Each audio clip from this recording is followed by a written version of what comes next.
talking with one of the leaders, trailblazers in Arizona when it comes to activism and community service and community leader. She's everywhere, always different places. So I'll let her introduce what she does because she does a lot.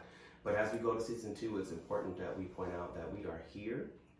We are looking out for our community, and we are here to talk about what's going on in the middle of America, the middle of the country, and also the middle of thought. That's what the whole point of this podcast is for, is to just give you information. We are here in Arizona, in sunny Phoenix, Arizona, but we transcend these issues, and these conversations transcend everywhere.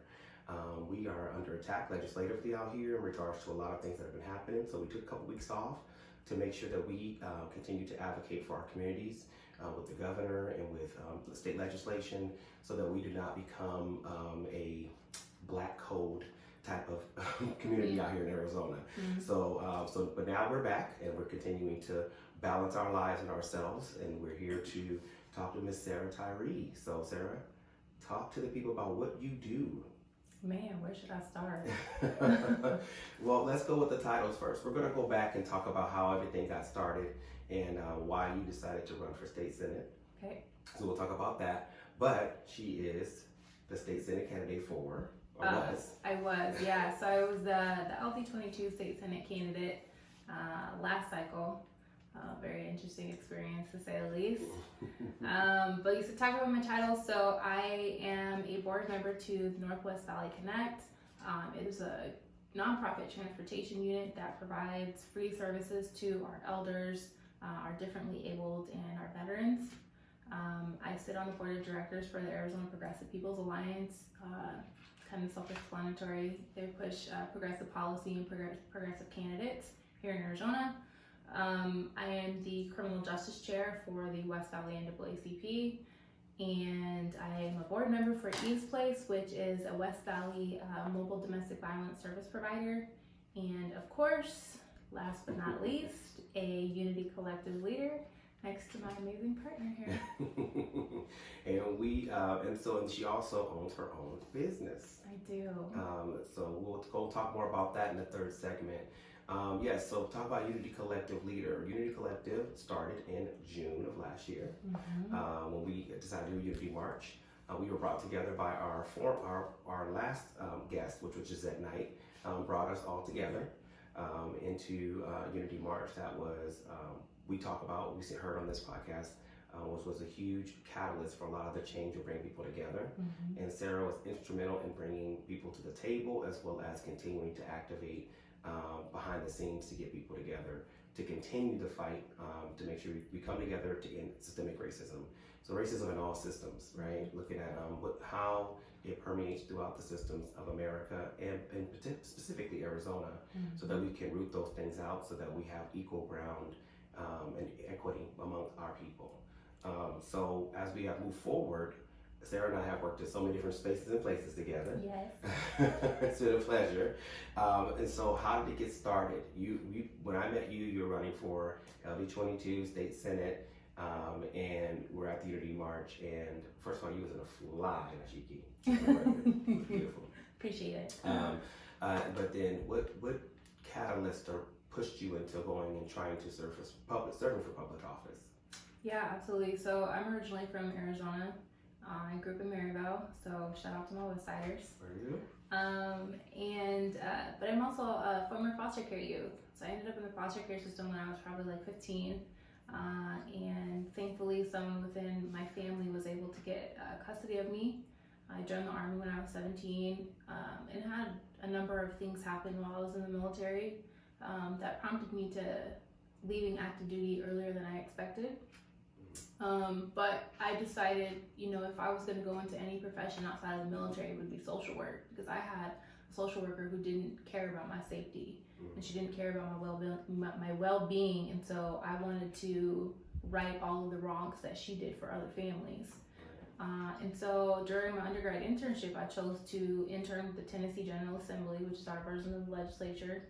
And it was my first look at politics and policy and how laws and bills are created and made and how it impacts people. And I really loved the process. I think the thing that stuck out to me the most was that I watched legislators on both sides of the fence vote against their morals because the party told them to, and so that was in 2011. So here we are a decade later, and it's people who voted for me. I don't know who voted for me. I just know that the party told me that I needed to do something. So I knew at some point I was going to run for office. I just needed, to get a little life experience. I ended up moving to Utah, working for the Utah Domestic Violence Coalition as their legislative liaison. So it was my job to head their policy team, write bills, testify in committee hearings, work with legislators. And it really renewed that passion that I had. But during that time, I ended up experiencing my own domestic violence. I had my hand broken. I was evicted. I lost my job because of it. So I was homeless for 6 months.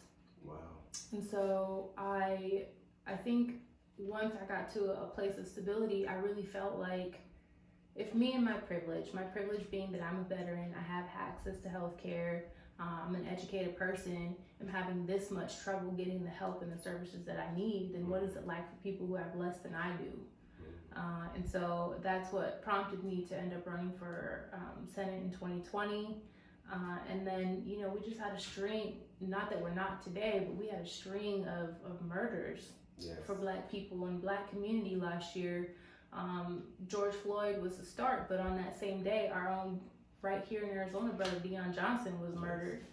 And so I think that that's really where you and I connected, and we're just tired. Yeah, we're tired. And so the journey has been a long one, but with purpose and stepping into purpose. I like the fact that you talked about how, people have this sense of Veterans Affairs to be like, oh, there's, it's so easy to get, it's so easy to get. We did talk to Dr. Ryan Starzy before, and he talked about veterans issues and how it's complex. Yep. It's not just we're just giving you this and giving you that. There's limits to access. Yep. In addition to that, you have I'm assuming a master's, right? I do. Master's in social work, MSW, which takes a lot to get. And you're educated and still have some of the issues that people would have if they were in low income or low socioeconomic from background. And seeing that, decided to be a regular person running for office. So I thank you for running. We needed it, and also I want to point out it's okay for a person that's regular to run for office. You don't have to be a business owner or a lawyer or somebody who is made their money and now they just want to go make some more money, state legislator, and get money for legislation, but obviously they make money doing other things, right? It's okay for a regular person to go into it, and us regular people are the ones that need to win. Because we are experiencing things that our experiences walk into the room with us.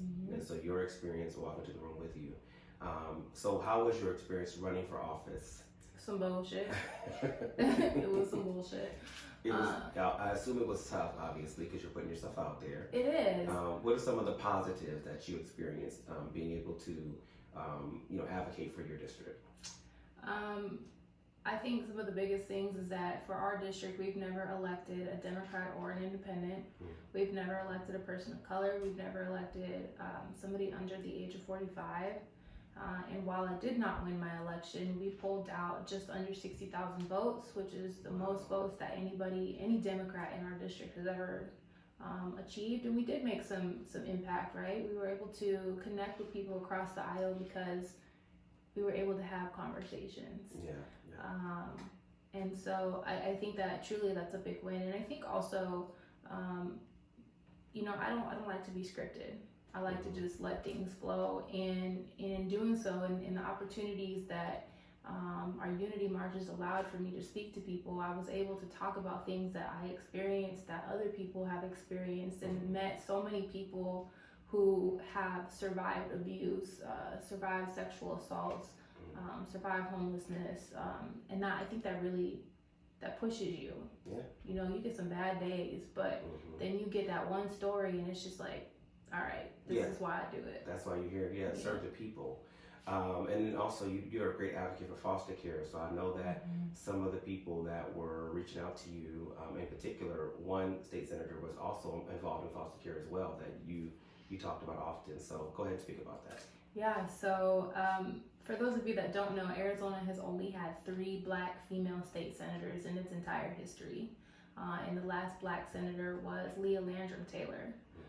And while I was in foster care, living in a group home, she was in office and she was pushing for kinship care.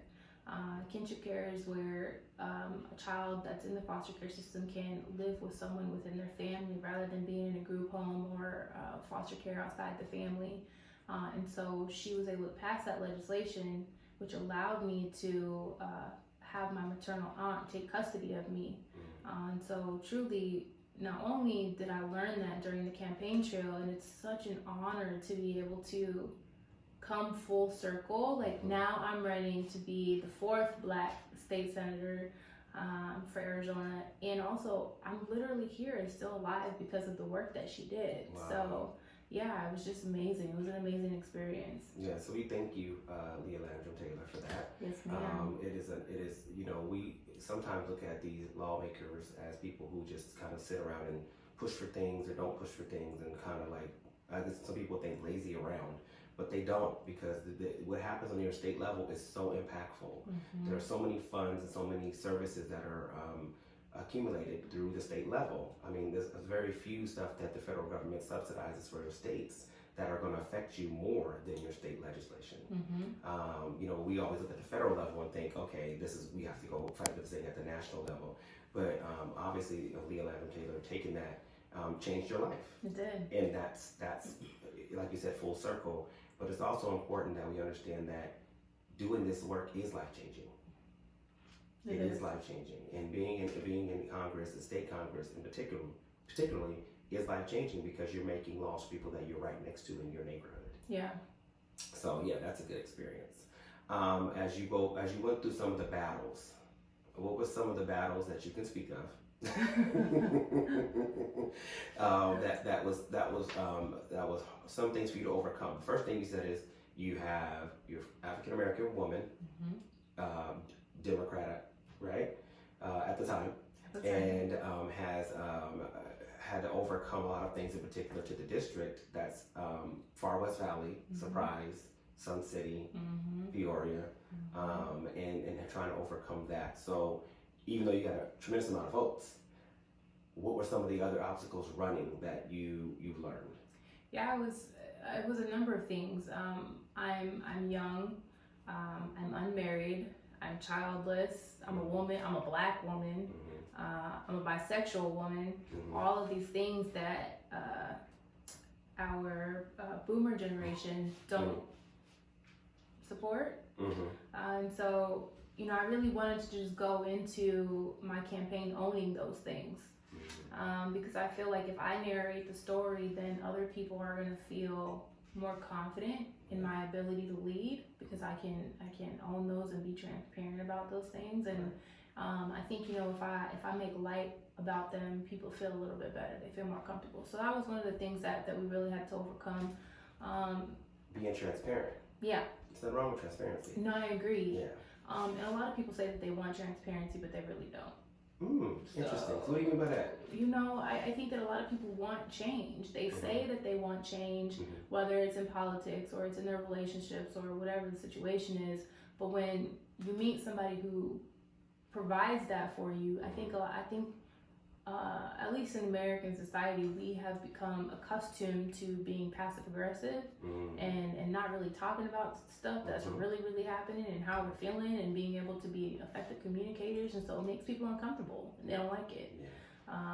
Question: do you think that people regularly will vote against their interest if given the information that each candidate have based on, you would say, identity politics? So for example, if you had just because you're a Black woman and you have all those different things, all those titles, they don't define you, that's just who you are, right? Yeah.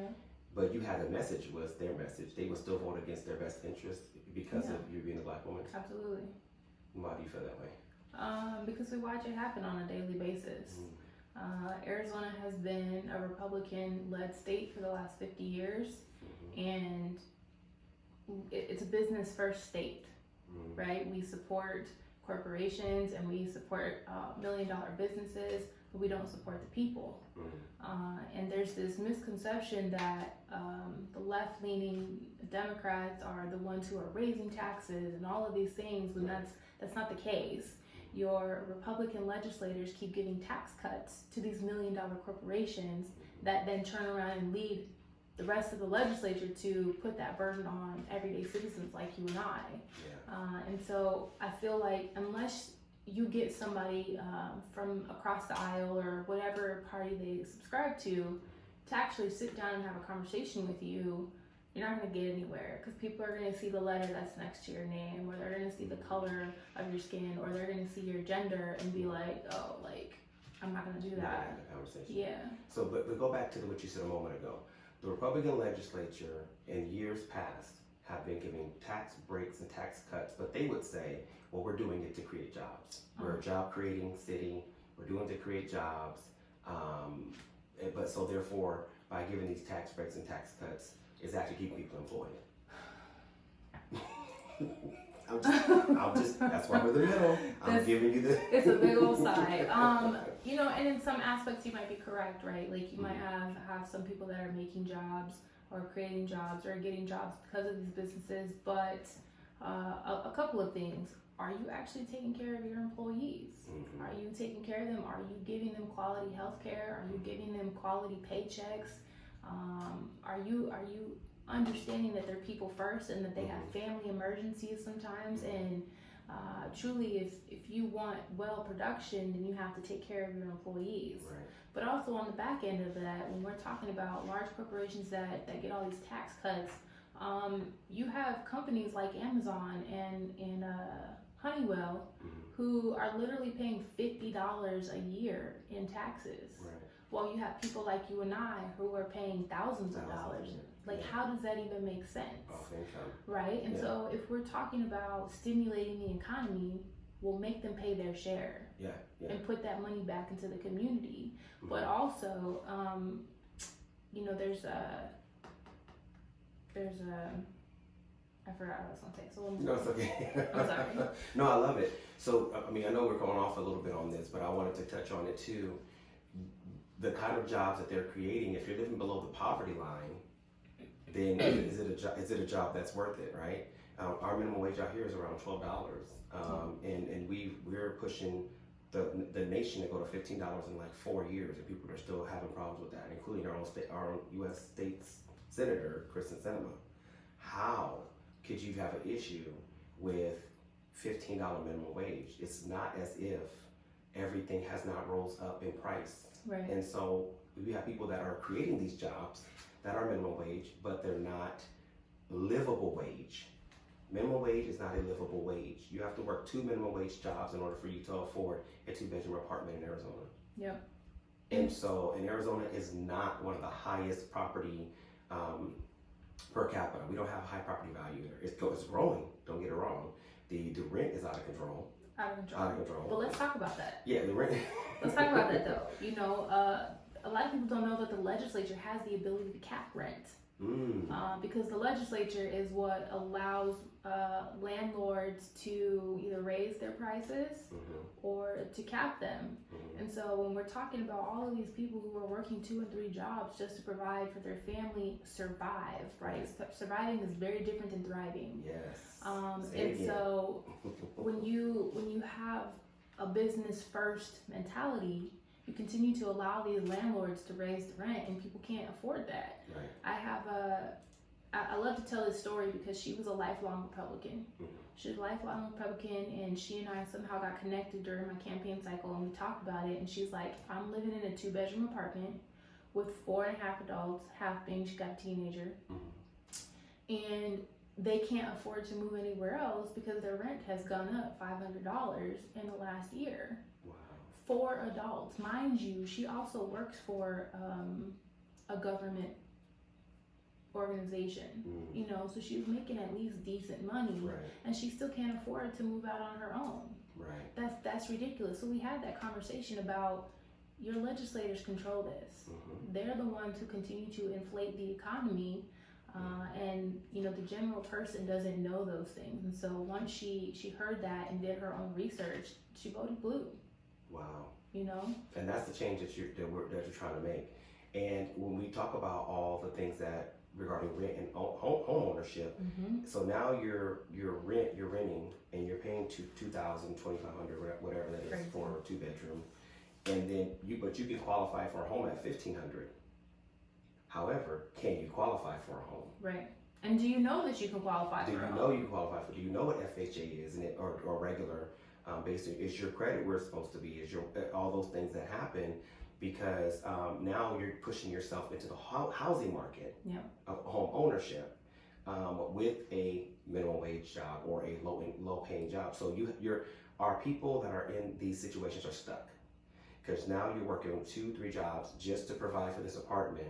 You could probably get a house for cheaper, but you might not be able to qualify. Way cheaper, and I think it's frustrating because Black, Brown, Asian communities don't buy houses at the same rates that our white counterparts do. Yes.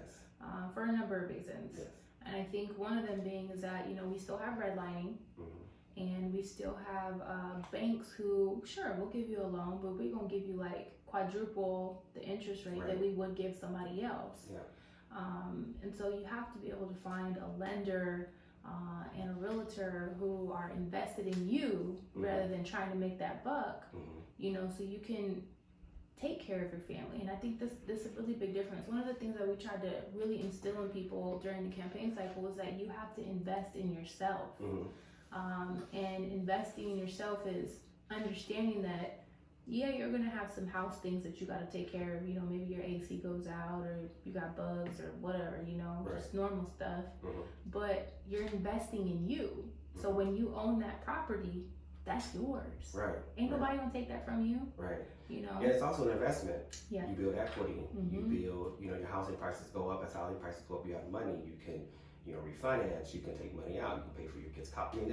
It's an investment that I think people of the Black, Indigenous people of color have looked at. I can say in the Black community, certain communities are home ownership families, and certain communities are rent families. And we know the difference between the two, and it's very clear. Some of them will never instill in their children to buy a home. Right. And some of them will always instill in their children to buy a home or to buy properties. And we're split down the middle on that. It's not as if that those two groups have come together. And I think that's one of the hardest issues that we have as people of color, is having instilled that wealth management. Yes. And that's why the wealth gap is so large and growing within our white counterparts, because first of all, we've had a late start on building wealth. But then secondly, as we start to have wealth conversations, how do you manage your wealth? And one of them is owning property. Yeah. And that's the first way that you can start building wealth. However, with the current situation right now, you're being rent poor. Yeah. You're rent poor. And people are living rent poor, but then we have people in our U.S. Congress, U.S. State Senate, who are saying $15 is too much. Right. But the people that are in your community are living rent poor. So that we really have to, examine. This is why you ran. So we're talking about all these things. I know. I'm over here like. This is why you ran. So to kind of put a button on it, as you can see, Sarah, Tyree knows what's going on within the community. You're obviously researched and invested in the community with all the things that you've done. So we appreciate all of your expertise on this. But you learned all that and understood all that before and as why you were running. Well, let me tell you, I thought I understood politics prior to becoming a candidate. I didn't know shit. Okay. I'm gonna be completely honest. Okay. I think the society, those of us who are engaged at some level, think that we understand how politics really works, and then once you become a candidate, you realize that's really not how it works. It's politics, it's our politics, and it's a bunch of lies and a lot of backdooring, and I think for me, a person, again, of one, transparency, but also somebody who puts people first, it was really hard on my mental health, being in that space. But now I see how little I really knew about civic engagement. And, I love public school. Yes. I'm public school proud, but I didn't get any of that in school. Yes. And you don't get it unless you're in student government, and we, people of color, need to know those things. Yeah. And so now, I don't plan on running again, but I plan on, one, supporting other candidates who are going to be running, and also really educating the community on what they need to know.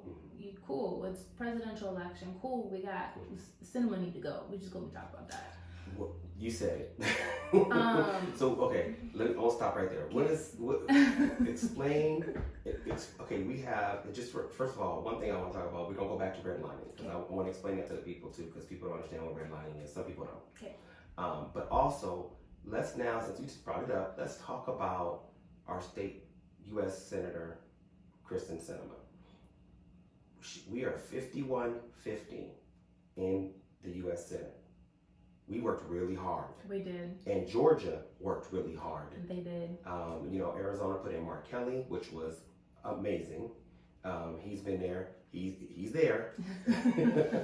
She gave me a look, y'all. He's a seat holder for sure. She's there, but he hasn't voted against any of the interests that deals with Democrats. So I mean, ultimately, he's fulfilling his purpose of being a newly elected U.S. Senator, which was why we elected him to make those decisions. As well as Georgia worked their tail off to get 2 U.S. senators in there, Ossoff and Warnock. And now we're at the place we haven't been in a long time. Why is it so important for Kristen Sinema to operate as a Democrat in the U.S. State Senate? U.S. Senate, if you say State Senate. Well, for a number of reasons. One, because that is what you identified yourself as, and that's what got you elected. You identified yourself as a Democrat running on Democrat principles, and thus people voted for you because of that. Yes. So if you're going to falsify who you really are, then you're ultimately lying to your voters and the people who you're supposed to be representing. Yes. But also, again, like we talked about, we've, at least here in Arizona, we've been under Republican-led legislation for 50 years. And truly, what happens locally is what impacts things nationally. And so if our state can't get their shit together, then Congress is not going to get their shit together. Right. And because, and this is my opinion, because we have such weak Democratic leadership locally, we don't have anybody to hold Kristen Sinema accountable. And so, I look forward to the day where we replicate what happened in Georgia. Yes. I look forward to that. Truly, shout out to you, Stacey Abrams, for fighting that fight, spending that decade work, making that work. And I do hope that one day we will follow suit. Yes, and it's so important because with 51-50 in the Senate, if they get rid of the filibuster, because I don't know if you guys, most people know this, but in order for you to get anything passed in the Senate right now, 60. You have to take 60 senators because they have the filibuster to overcome the filibuster. If they get rid of the filibuster rule and it's 51-50 like it's supposed to be, then all these legislations can go through very quickly. Now we're not going to talk about West Virginia, Joe Manchin, because that's his problem. That's their issue in West Virginia. But as far as Kristen Sinema is concerned, she's the one of the people who are consistently questioning some of the Democratic values and bills that she read on. Yeah. And so it makes it hard for us to believe all the hard work that's been done to get her in and to get Mark Kelly in, because Mark Kelly was a psycho, how we now are in a place where we have to question our agenda. My thought process to people who are listening is, if you got elected and then now you're questioning your agenda that people have fought for to give this majority to you, then you need to give your seat to somebody who could be a real Democrat. Speak. Because at this point, we did not have you going there to question the Democratic agenda. Because I can tell you right now, when the Republicans were in there and they had the former president, I won't say his name, in there, they were not questioning that agenda. They fell in line. And they did a lot of things, I believe, and I believe Sarah believes, that was a detriment to people of color and detriment to the country. And no one questioned it. Yeah. They just did it and fell into line. Unfortunately, we actually ran on an agenda. Fortunately, we ran on an actual real agenda for reform, for police reform, for health care. We ran on a real agenda, and it was very clear. And Ms. Kristen Sinema, you supported Mark Kelly in his agenda. You did a commercial and supported him, even though it was last month of this campaign, you did support him. So how can you support your fellow Arizonan and then go against it when it's time to get the votes going on? Don't hold us hostage. We need these votes. We need you to get in line. I understand you want to look at bills. We all want to look and read bills. But at the end of the day, we have to get our agenda ahead because 2022 is coming soon. We don't have time to play games. So, we're going to end this segment. The last thing is you're not going to run for office again. This is a statement that you're making. It's a very big statement considering someone who is so knowledgeable on the issues. What is keeping you away from running again? I think mostly my mental health. Okay. I'm very open about my mental health. I talk about the things that I experience fairly openly because I really want to just destigmatize mental health, especially within the Black community. And I've come to, in the last couple of weeks, it's taken me a really long time to grieve the number of losses that I've taken in the last few months, because I didn't just lose my Senate race. I then decided to challenge the Arizona Democratic Party and run for chair, and was actively worked against in that campaign. And so, I took 3 losses in 2 months. And so it's taken me a little while to start processing through my feelings. But what I have come to understand is that for me, being in politics, it was very much an abusive relationship. And as a domestic violence survivor, as a child abuse survivor, I don't need to be putting myself in that situation. So, as of today, I don't plan on running again, but, the face that you're giving me is the same face that dozens of other people are giving me, so who knows? Who knows, right? So last question is, what do you say to the regular person who has the ability to step outside of their profession and run for office? What do you say to them? And the fact that they hear you and they say, okay, these are the things I'm passionate about, these are the things and I want to run for state senate, state legislation, state representative. What do you say to those people who are the regular people who want to do it? Yeah. First and foremost, literally anybody can run for office. As long as you are a citizen, you can run for office. As long as you have a pulse, you can run for office. I mean, just look at some of the people we have elected. So don't ever downplay your capability or your knowledge, because most of these people don't come into politics with any sort of knowledge. They learn about it as they go, which we do with everything. You start a new job and you learn on the job. But my thing is, I think for me, what I really wanted to do is I really wanted to run in Maryvale, because that community is a community that Maricopa County loves to say, like, y'all will never be anything. This is a worthless community. You will stay here the rest of your lives, and it just is what it is. And so I really wanted to come back to my community and say, well, look now, and so it doesn't matter what you went through as a child, it doesn't matter what you went through as an adult, it's all a part of the journey. And if we can get more people like us who have experienced true life, who've experienced trauma and have been able to overcome those things, truly we would be at such a better place as a people, as a country, as a world. So for those of you who are just now getting involved in civic engagement, you can do it. Literally, you can do it. Run for office. If you're not ready to run for office, that's fine. Get involved in somebody's campaign. Find a candidate that you support, Kenneth Smith, and volunteer on their campaign and make phone calls or talk to people and get involved. And then eventually, if you decide to run, we got your back. That's right. So what Sarah's saying and what we are saying is, we need more regular people in office. And I'm not saying the people that are there aren't regular people, but you know what I mean. What I mean is by blue collar, people who are out there working, who can step away for a little while, maybe take some of their buying money and put it away and run. Because we need for you all in the legislature, because the people that are there are only reflecting themselves and their value systems onto the legislation. They're not reflecting the people they serve. Yeah. Because if they reflect the people they serve, then you all won't be having these issues you're having right now. You wouldn't be having these taxation issues. You wouldn't be having these issues with unsheltered community. You wouldn't have these issues in regards to housing, and it's in regards to, like you said, redlining or raising the rent or any of those things. Those things you could change, provided you take the step out and do the right thing. So we implore all of our regular folk Yeah. to come out. You know, you said one thing that I want to just make sure that I touch on. You know, if somebody has the ability to step away. Yeah.